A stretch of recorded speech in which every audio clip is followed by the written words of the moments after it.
रहे हैं कि जितने भी लोग वहाँ पे मरे सब श्री चरणों में पधारेंगे। तो पहले तो बागेश्वर बाबा को वहाँ जाना चाहिए। और कोई गंगा के किनारे मरेगा तो वो मरेगा नहीं, मोक्ष पाएगा। कोई भी परिवार ये नहीं चाहता है कि वो वहाँ जाए और वहाँ वो मर जाए।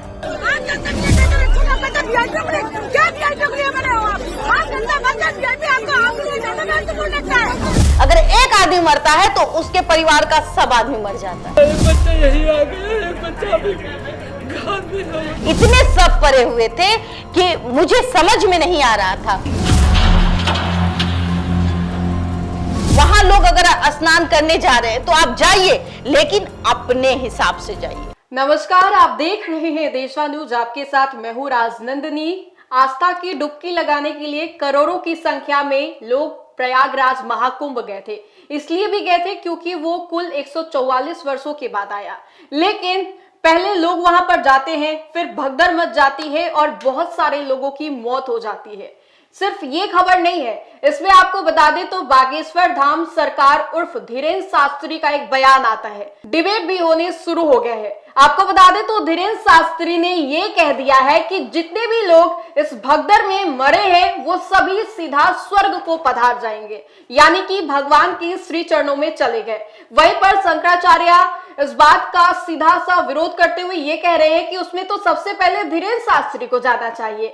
आपको क्या लगता है, ये हम आपकी राय कमेंट सेक्शन में जानेंगे, लेकिन इसी मुद्दे पर विस्तार से चर्चा करेंगे। और इस चर्चा में हमारे साथ शामिल है देशवा न्यूज की brand ambassador Babita Mishra. Ma'am, आप गई प्रयागराज? नहीं, देखिए, हम रुद्रप्रयाग गए और वहां से हमने स्नान किया और फिर मैं चली आई। मैं प्रयागराज नहीं गई। बागेश्वर बाबा तो बोल रहे हैं कि जितने भी लोग वहां पे मरे सब श्री चरणों में पधारेंगे। तो पहले तो बागेश्वर बाबा को वहां जाना चाहिए। जब हम स्वर्ग की अनुभूति उनको चाहिए और इंसान हम अभी कर्म भूमि में है तो हम कर्म ही करेंगे। हाँ, रही बात महाकुंभ की, तो ये बहुत 144 साल बाद ऐसा एक लग्न आया जिसमें लोग जा रहे हैं स्नान करने के लिए। और कोई भी परिवार ये नहीं चाहता है कि वो वहां जाए और वहां वो मर जाए। तो आप सोचिए कि जिस तरीके से प्रयागराज में काम हुआ, मतलब प्रयागराज में कुंभ का आयोजन हुआ, उस कुंभ के आयोजन में चाहे वो इन्फ्लुएंसर हो, चाहे वो वोटर हो, चाहे लेकिन योगी बड़े से बड़े वीवीआईपी लोग हो, उनका रास्ता आपने बनाया। लेकिन जो जनता है, जो आपको चुनती है, जिसके बदौलत आप बैठते हैं गद्दी पर, चाहे वो विधायक हो, मंत्री हो, चाहे वो सांसद हो, वो आप भी एक आम आदमी ही होते हैं। लेकिन 10 आदमी मिलके आपको चुनकर उस गद्दी में बैठाया जाता है, फिर आप वो आम जनता को कीड़ा मकोड़ा समझते हैं। जिस तरीके से इन साधुओं को किसने सर्वश्रेष्ठ बनाया? आम आदमी ने बनाया। धीरेन्द्र शास्त्री को आज से 5 साल पहले कौन जानता था? कोई नहीं जानता। लेकिन शंकराचार्य सीधे तौर पे विरोध कर रहे हैं। बिल्कुल बिल्कुल सही कह रहे हैं। अगर शंकराचार्य विरोध कर रही है, बिल्कुल करूंगी मैं। आप एक बात बताइए ना कि कोई मरने के लिए जाता है, वहां पर गंगा स्नान करने के लिए जा रहा है, तो वो मरने के लिए तो नहीं जा रहा। अगर वो तो ये समझ के स्वर्ग जाना है तो हाँ, पूरी आवाम चली जाती। अरे भाई, ये पता हो कि स्वर्ग लोक कैसा है, पूजा पाठ नहीं करते जी। स्वर्ग लोक कैसा है, उसमें मतलब क्या क्या मिल रहे हैं। तो हमको लगता है कि अगर आपको पता चल जाए कि स्वर्ग लोक में सोने का सिंहासन है, इंद्रदेव है, तो आप भी दौड़ करके इंद्रदेव की गद्दी छीनने के लिए पहुंच जाएगा। और खास करके जो यहाँ के लोग हैं, पृथ्वीवासी हैं, तो और उठ करके हाँ चले जाएंगे। तो देखिए, स्वर्ग और नर्क की बात ना करें। यहाँ एक एक आदमी, चाहे वो मध्यम परिवार हो, चाहे वो बहुत निचले तबके से गरीब फैमिली आती है, वो भी सनातन धर्म को मानती है। और उसी मानने के कारण वो वहां इसलिए जाती है कि अगर हमसे कभी भी भूल चूक हो गया तो 144 साल के बाद आया है, हे भगवान, ये दिन हमारे आंखों के सामने रहे, हम भी जाके गंगा स्नान कर लेंगे। तो लोग और हमारे बच्चे कहेंगे कि हमारे माँ बाप ने जाके 144 साल में वो महाकुंभ जो लगा था उसमें स्नान किया था। यही बात है। और इसी के लिए लोग पैसा एक एक इकट्ठा करके ले जाते। सरकार देती है आपको। योगी आदित्यनाथ ने तो बोला ट्रेन का किराया योगी आदित्यनाथ दे रही है कि लोग एक एक पैसे इकट्ठे करके अपने घर से लेके जाते हैं, यहाँ तक कि रोटी बना के जाते हैं, रोटी पैक करके जाते हैं 4-5 दिन का, उसके बाद में और ठंड का समय है तो भाई कंबल हो चाहे वो चद्दर हो, सब अपना इकट्ठा इंतजाम करके जाते हैं। उसके बाद वो वहां पर खाते हैं, नहाते हैं, चले आते हैं। मरने के लिए तो कोई नहीं जाता। अगर कोई कह रहा है कि भाई जो वहां मरे हैं वो सीधे स्वर्ग को प्राप्त हो गए, वो कम से कम वो ऐसे इंसान को बाबा कहलाने का कोई अधिकार नहीं है, बिल्कुल नहीं है। आप सोचिए ना कि अगर एक आदमी मरता है, मैं धीरेन्द्र शास्त्री से पूछती हूं, अगर एक आदमी मरता है तो उसके परिवार का सब आदमी मर जाता है। अगर एक कमाने वाला मरता है तो उसके परिवार का, जैसे एक कमाने वाले के घर में 4 तो होंगे, माँ बाप भाई बहन पति पत्नी बच्चा, नहीं पत्नी और बच्चे, तो 4-5 लोग तो आराम से होंगे। और उस 4-5 को कमाने वाला एक मर्द होता है।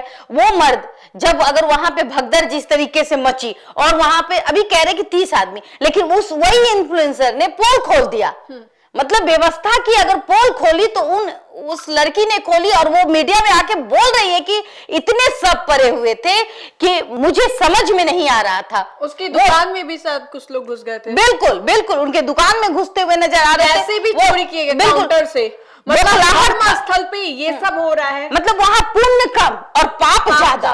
मतलब कोई मरे हुए से पैसे निकाल रहा है, जो लोग मर चुके हैं उससे भी पैसे निकाल रहा है, उसके कंगन छीन रहा है। ऐसे बहुत सारे वीडियोस हमारे सामने भी आए हैं। और कोई मतलब उसके ऊपर चढ़ रहा है, तो ऐसा कौन सा पुण्य? इसको पुण्य कहते हैं, इसको पाप कहते हैं। और हम अगर महाकुंभ में एक कहावत है कि अगर पूजा कर रही हैं, अगर पूजा में कुछ चीजें जल जाती है तो वो विघ्न हो जाता है। महाकुंभ में भी अगर इतने लोग मरे हैं तो वो विघ्न ही हुआ है। भक्त हैं तो वो भक्त भी चाहेंगे, मैं भी भक्त हूं, मैं भी चाहूंगी सबसे पहले आप स्वर्ग लोक जाए और वहां से देख के आए कि स्वर्ग लोक में क्या क्या है, और उसके बाद बताए कि स्वर्ग लोक में क्या क्या मिला आपको, क्या दिक्कत है। लेकिन आप जा नहीं सकते, आपने मनुष्य योनि में जन्म लिया है, सबको एक दिन जाना है। लेकिन देखिए जिस तरीके से उस रात भगदड़ मची, वो बहुत ही मतलब मार्मिक घटना नहीं होनी चाहिए। कहीं ना कहीं देखिए, मैं योगी जी को बहुत पसंद करती हूँ, योगी जी के कामों की मैं बहुत तारीफ भी करती हूँ। लेकिन एक चीज उन्होंने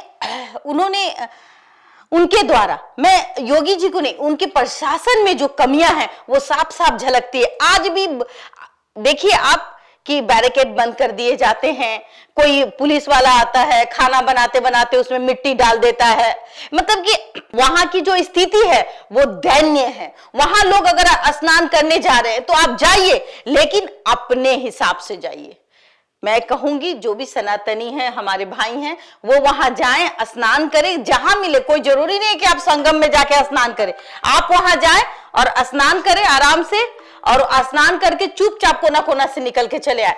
आप अपने बदौलत लाएं, लेकिन छोटे छोटे बच्चों को ना ले जाएं, क्योंकि वो छोटे छोटे बच्चे आपके हैं। अगर कुछ हो जाएगा तो कोई नहीं आपका है, आपको एक वक्त का रोटी देने वाला भी कोई नहीं है। आप जब तक नहीं कमाइएगा तब तक आप अपने बच्चों का निवाला बिल्कुल नहीं भर सकते। आपको कमाना है, क्योंकि आप ही घर के मुखिया हैं। आप नहीं रहेंगे, आपके बच्चे भीख मांगेंगे। तो आप ये सोचिए कि आप अपने बच्चों को ले जा रहे हैं इतने भीड़ में, तो आप बहुत गलत कर रहे हैं। अपने छोटे बच्चों लोगों को घर में रखिए, एक आदमी जाइए, अपना आराम से पूजा पाठ कीजिए और वापस चले आइए। और ये लोग बाबा जो है, इनका दुकान तो चांदी चांदी है। कोई भी आज के डेट में भाई बाबा बन जाइए और 2 गो चेला चेली आगे 4 गो रख लीजिए, बाबा की जय, और उसके बाद देखिए प्रवचन दीजिए, आप 2 ठो गाना गा दीजिए और आपके फैन फॉलोइंग्स हो जाएंगे। तो इन बाबाओं के चक्कर में ना पड़े। रही बात शंकराचार्य की, तो उन्होंने जो बातें कही बिल्कुल सत्य है। जीने के लिए आते इस पृथ्वी में, मरना तो कोई चाहता भी नहीं है। अगर मैं आपको बोलूं कि मैं आपको 25 लाख रुपया दे रही हूं, आप कुंभ में जाइए और वहां मर जाइए और मैं 25 लाख दे दूंगी आपको, आप जाएंगी?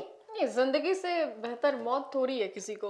25 लाख रुपए, मैं कहूंगी कि आप स्वर्ग को प्राप्त हो जाएंगे। शंकराचार्य ने जो कहा वो वाकई सही बात है, बिल्कुल सही बात है। और मैं शास्त्र का, धर्म का, सब कुछ का ज्ञान है।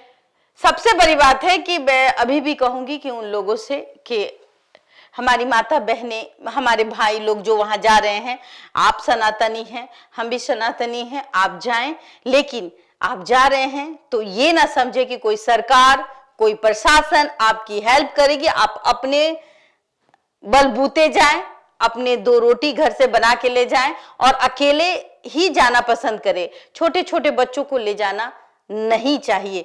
मैंने जिस तरीके से वो वीडियो देखा, छोटे छोटे बच्चों को देखा, वो बहुत ही दिल दहला देने वाली तस्वीरें हमारे सामने आई। रोते बिलखते लोग हैं जो गए स्नान करने के लिए, ये नहीं सोचा होगा कि हम अपने प्रियजनों को खो देंगे। आज उसके घर की स्थिति ये होगी, उसके घर में मातम होगा, किन्हीं को सब मिला होगा, किन्हीं को नहीं मिला होगा।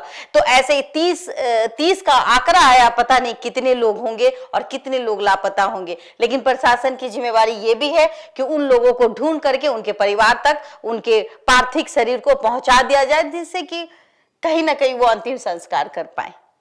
तो देखिए, एक कहावत तो आपने सुना ही होगा कि मानो तो मैं ईश्वर, ना मानो तो पत्थर, मानो तो मैं पूजनीय, ना मानो तो मैं एक कहावत है कि एक कहावत हमारे पूर्वजों ने कहा, मन चंगा कठौती में गंगा। तो अगर आपका मन चंगा है, मन में श्रद्धा है, तो गंगा आपके कठौती में भी वास करती है। जी, और बिल्कुल प्रयागराज जाने की कोई जरूरत भी नहीं है। अरे आप हरिद्वार चले जाइए, हरिद्वार भी जाने की जरूरत नहीं है। मन अगर आपका साफ हो, हृदय में कोई छल ना हो, तो आप घर पर ही नहीं, आप अभी की बात कर रही है ना। हरिद्वार जाइए, अभी आप हरिद्वार जाएंगे आपको भीड़ नहीं मिलेगी।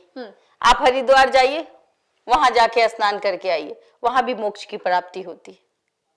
तो देखिए, प्रयागराज में जो हुआ वो दोबारा ऐसा कोई भी इतिहास का पन्ना ना दोहराया जाए, क्योंकि लोग सभी को प्रिय होते हैं, सभी के परिवार होते हैं, और अगर कोई इस पृथ्वी पे आता है तो वो इकलौता नहीं आता है, उसके साथ कई ऐसे लोग हैं जो उनके साथ जुड़े हुए होते हैं। तो उनके जाने के बाद बहुत लोगों को दुख भी होता है।